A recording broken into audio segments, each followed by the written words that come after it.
आज हम कक्षा 10 हिंदी में पाठ नंबर पढ़ेंगे 15।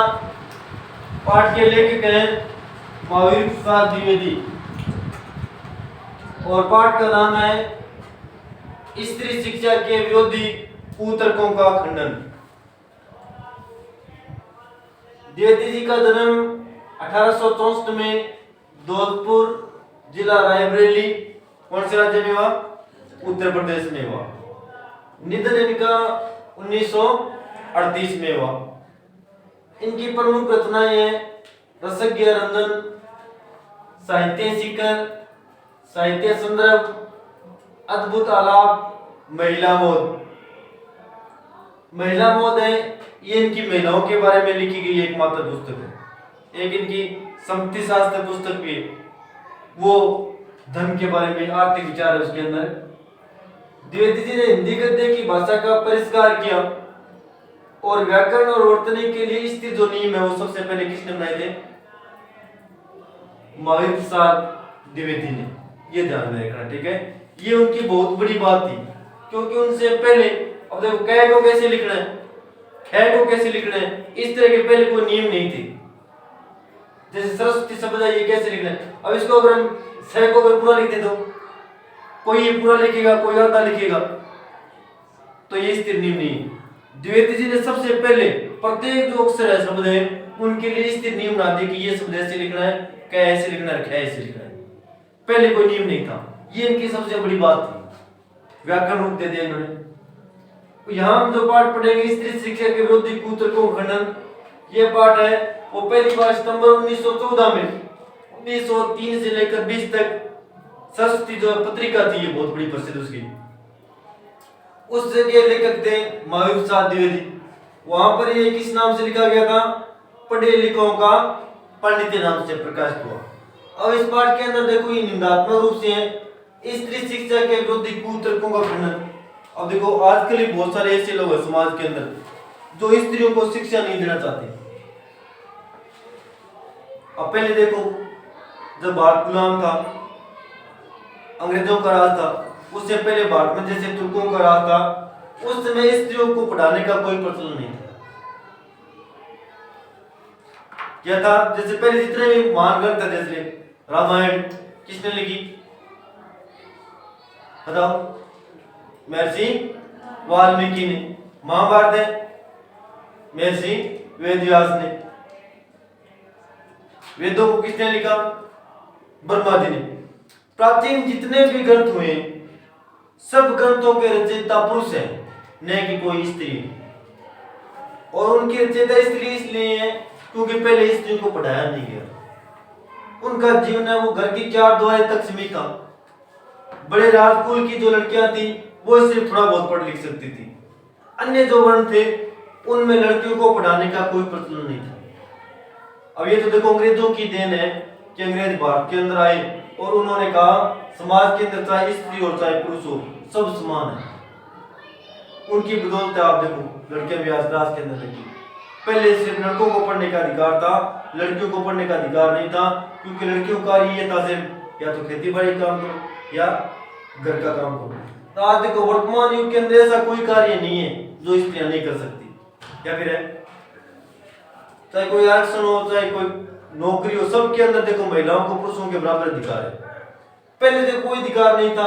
इसके अलावा समाज के अंदर देखो और बहुत सारी बुराइयां भी थी, जैसे बाल विवाह जानते हैं आप, 8 वर्ष की आयु में लगभग लड़कियों के विवाह हो जाते थे। सती प्रथा जानते हैं आप, पति की मृत्यु के बाद में उसकी पत्नी को जबरदस्ती उसके साथ जला दिया जाता था, ये सती प्रथा थी। विधवा विवाह, विधवा होने के बाद में स्त्रियों को विवाह करने का कोई अधिकार नहीं। मुंडन प्रथा जानते हैं आप, स्त्री विधवा होने के बाद में उसके बाल काट दिए, मोटे बाल काट दिए। ये देखो सिर्फ नियम स्त्रियों के लिए थे। पुरुषों के लिए ऐसा कोई नियम था कि पुरुष की अगर पत्नी मर गई तो उसको साफ में जलाएंगे? कोई नियम था? तो पहले देखो स्त्रियों को बिल्कुल ही पढ़ाया नहीं गया। और कौटिल्य ने अपने ग्रंथ शास्त्र में लिखा है कि स्त्री को बाल्यावस्था में पिता के, युवावस्था में पति के, वृद्धावस्था में पुत्र के नियंत्रण और संरक्षण में रहना चाहिए। तथा वह किसी भी इसमें स्वतंत्रता के योग्य नहीं। अब देखो ये सोचो आप, उसने जब लड़की जवान हो किसी कहने पर कार्य करे, पिता के कहने पर, जब उसका विवाह हो जाए उसके बाद में पति के कहने पर, और जब वो बूढ़ी हो जाए तब पुत्र के कहने पर। अब देखो तीन ही उम्र है, इन तीनों के अंदर देखो उसे कोई भी स्वतंत्रता का अधिकार नहीं था। और कौटिल्य ने ये भी कहा कि स्त्री को भी स्वतंत्रता देनी नहीं चाहिए, और स्त्री को जिस दिन स्वतंत्रता मिल गई उस दिन हमारा समाज बर्बाद हो जाएगा। अब वो बातें चलो चली गई। अब वर्तमान में देखो स्त्री और पुरुषों को समान अधिकार है या नहीं, है ना? नौकरियों के अंदर भी स्त्री और पुरुषों को समान अधिकार है। आजकल ये बहुत सारे पुरुष ऐसे हैं देखो जो लड़कियों को नहीं पढ़ाना चाहते।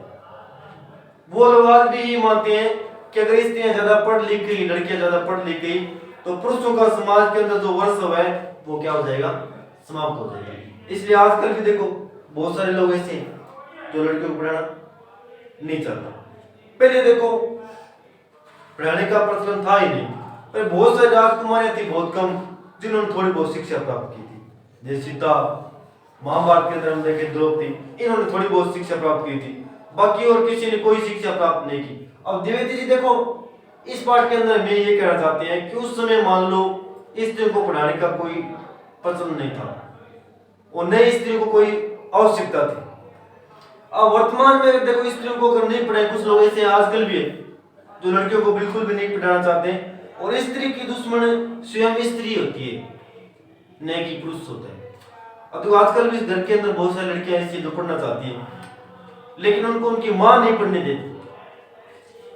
पिता पढ़ाना चाहता है, मां नहीं पढ़ने देती। भाई घरों में ज्यादातर देखो स्त्री को, लड़की को रोकना चाहिए तो मां ही रोकेगी, पुरुष कभी नहीं रोक सकता। घरों में देखते हैं, है कि नहीं? तो पहले स्त्री को उस समय पढ़ाने का प्रचलन नहीं था, और ये आज तक नियम रहा कि स्त्री की दुश्मन हमेशा स्त्री रही है, न कि उसके उन्नति के जो मार्ग वो पुरुष ने रोके। अब पहले स्त्री को बिल्कुल नहीं पढ़ाएगा। अब द्विवेदी जी ये कहते हैं कि वो समय चलो बीत गया, क्योंकि उसमें नए स्त्री को पढ़ाने का प्रचलन था, नए स्त्री को पढ़ने की आवश्यकता थी। वर्तमान जो युग चल रहा है उसमें हमें स्त्री को पढ़ाना चाहिए ताकि वो जागरूक बने, और अगर एक स्त्री पढ़ गई तो कम से कम 10 लोगों को पढ़ाएगी। एक घर के अंदर स्त्री अगर एक ही पढ़ी लिखी है उसके कारण 10 लोग शिक्षित होंगे। हमारी खुद अगर लड़की पढ़ी हुई है तो अपने बच्चों को पढ़ा सकती है, और वो बच्चों के बच्चों को पढ़ा सकती है। अगर आप मान लो आपकी दादी अगर पढ़ी लिखी हो तो आपको वो पढ़ाएगी या नहीं पढ़ाएगी? पढ़ाएगी। तो ये पाठ इसी उद्देश्य से लिखा गया है कि हमें स्त्रियों को पढ़ाना चाहिए, और जो लोग आजकल समाज के अंदर विरोध करते हैं कि स्त्रियों को नहीं पढ़ाना चाहिए, उन्हें इस प्रकार का कार्य नहीं करना चाहिए, क्योंकि स्त्रियां पढ़ेगी तभी इस देश का विकास होगा और तभी हमारे समाज का विकास होगा। ये आपका पाठ है। प्रश्न देखो इसके अंदर कौन कौन से करने हैं।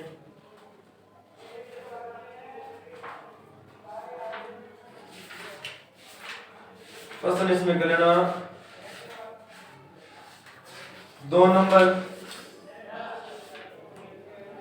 4 नंबर, 6 नंबर, 2 नंबर, 4 नंबर और 6 नंबर। ये प्रश्न गृह कार्य में कर लेना।